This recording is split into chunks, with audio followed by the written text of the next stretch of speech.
Apa ndo pamufanira kunzwa munzwe muri yeZimbabwe. Cartel versus liberation. The war for Zimbabwe's president has begun. Muri Zimbabwe, welcome back kumuzinda wevanhu, pachannel yevanhu, pafacebook page revanhu. The channel where we follow the story all the way down, no matter where it leads. Now, I want you to listen carefully, muri Zimbabwe, because apa, what is happening in Zimbabwe right now is no longer normal politics. This is not a policy disagreement. This is not a party debate. This is not even an election strategy. This is a power struggle, a real one, muri Zimbabwe. The kind that happens quietly at first, behind closed doors, in boardrooms, in barracks, in farms, in cabinet meetings, until one day it spills into the open. And muri Zimbabwe, that day might be now. Family. Because as we approach May 18th, what was once being sold to you as ED 2030 is now being described by insiders, by Ma1 veterans, by military voices as something completely different. A cartel project, a fight for control, and a precedence that some are now saying is being put up for sale.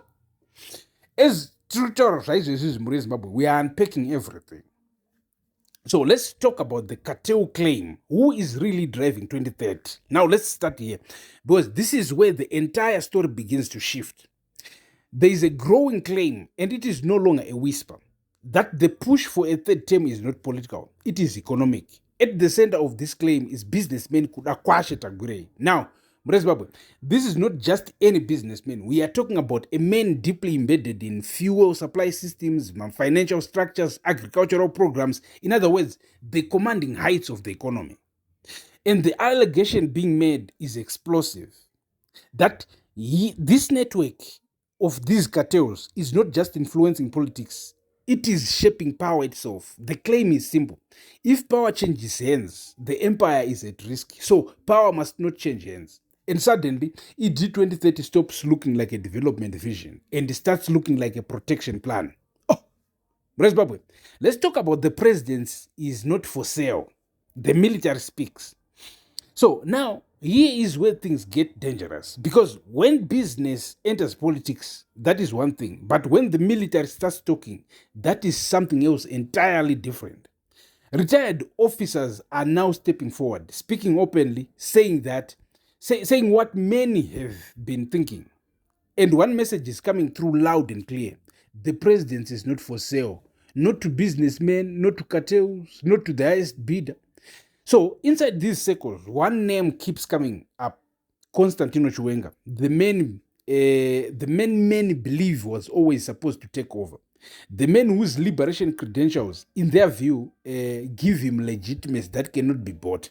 And now you are seeing the lines being drawn. On one side, economic power, political incumbents, strategic appointments. On the other, total liberation war veterans, sections of the military, historical legitimacy.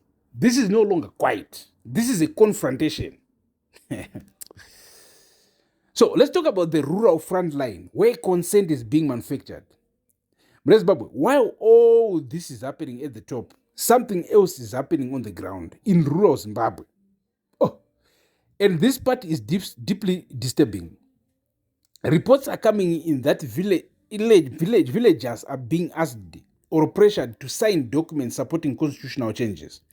Now, listen to what that means. This is not a debate. This is not a referendum. This is not free participation, because according to these reports, refusal comes with consequences. No food aid, no farming inputs, no security on your land.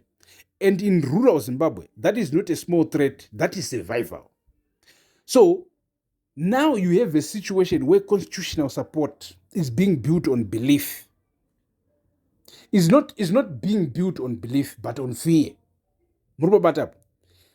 And when a constitution is shaped under pressure, it stops being a national agreement. It becomes an instrument of control. All right, let's talk about the courtroom battle, law versus power. Now, the fight has moved to another battlefield, Kuma courts. A group of war veterans represented by Love Momaduk have filed a case, and their argument is simple but powerful. A sitting president cannot oversee a process that benefits himself.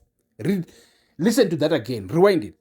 Because if that argument holds, it shakes the entire foundation of the third term project. This is no longer just politics, this is constitutional law. And the question now becomes, will the courts stand firm or will they bend? Because whatever happens here sets a precedent, not just for today, but for every future leader. Let's talk about the liberation war. Who owns the history? Let's go deeper. Let's go deeper. Because underneath all of this, there is something emotional, something personal, something dangerous. The liberation struggle.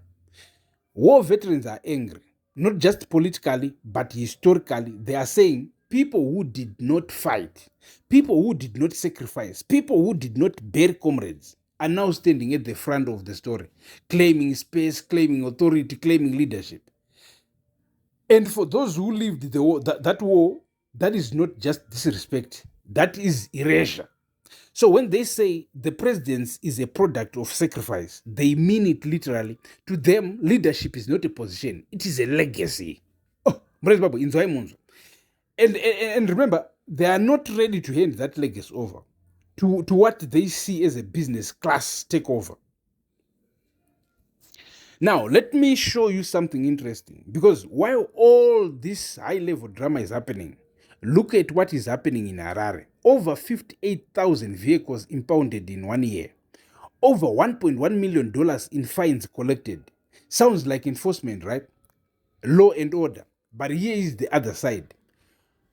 Officers injured, some permanently disabled, daily confrontations with citizens. What does that tell you? It tells you the system is under pressure. People are frustrated. Authorities are aggressive. Trust is breaking down.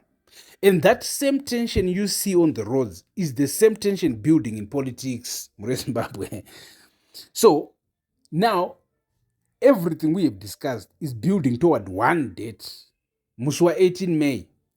Mwedzi uno watirwe. Nasichi yava 3 May. Right.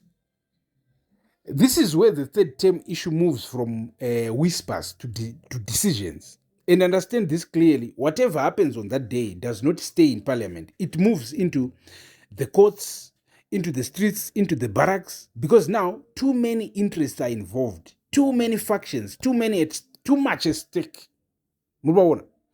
So let me ask you something. What is power in Zimbabwe today? Is it liberation history?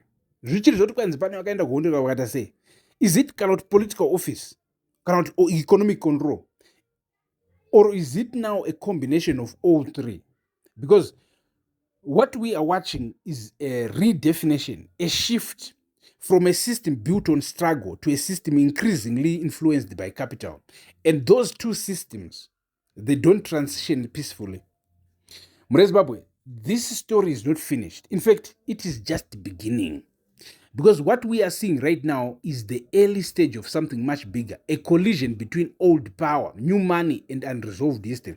And when those three collide, countries change, sometimes slowly, sometimes overnight. So as May 18 approaches, watch carefully, listen closely, because the real story is no longer what politicians are saying publicly. It is what different power centers are doing quietly. And trust me, they are moving. So tell me, Zimbabwe, is ED 2030 vision or is it protection? Is this democracy evolving or power being secured? Drop your thoughts in the comments, because this one affects every Zimbabwean. Fearless, free, pro-democracy always. Stay tuned, stay blessed, Zimbabwe. Stay subscribed, keep following us. Peace.